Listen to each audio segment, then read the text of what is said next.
Ազգային ժողովի նախագահ Ալեն Սիմոնյանի հայտարարությունը Հայաստանում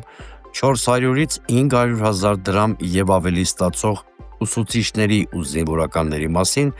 բացահայտում է ոչ այնքան աշխատավարձերի խնդիրը, որքան իշխանության և սոցիալական իրականության միջև խորացող խզումը։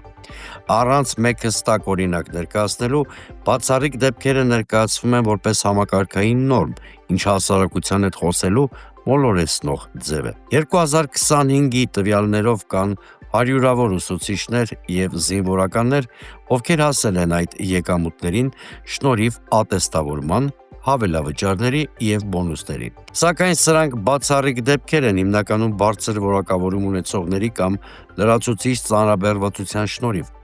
Միջին աշխատավարձը ուսուցիչների մոտ շատ ավելի ցածր է, նվազագույնը շուրջ 108-ից 120 հազար դրամ մեկ դրույքի համար, և մեծամասնությունը չի հասնում այդ մակարդակին։ Նման հայտարարությունը առանց կոնտեքստի ներկայացնելը իսկապես խորացնում է իշխանության և հասարակության միջև խզումը, սակայն խնդիրը թվերի շուրջ վեճը չէ։ Պատգամավորներին փոխանցված շուրջ 3 միլիոն դրամ կազմող հավելավճարները ձևավորվել են ազգային ժողովի խնայողություններից և բաշխվել հենց այն մարմնի կողմից, որը նաև որոշում է դրանց տրամադրումը։ Սա սկզբունքային հարց է՝ ով է պարգևատրում, ինչ չափանիշներով և ինչ հաշվետվողականությամբ։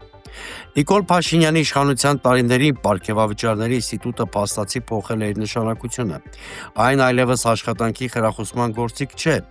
այլ քաղաքական լոյալության պահպանման մեխանիզմ։ Արդյունքում ձևավորվում է փակ, ինքնապարգևատրվող համակարգ, որտեղ հավատարմությունը աստիճանաբար փոխարինում է արդյունավետությանը։ Իրավական հարթությունում ևս լուրջ հարցադրումներ կան։ Երբ հավելավճարները տրվում են առանց հստակ չափորոշիչների, թափանցիկության և հանրային հիմնավորման, դրանք հակասում են պետական կառավարման բուն տրամաբանությանը։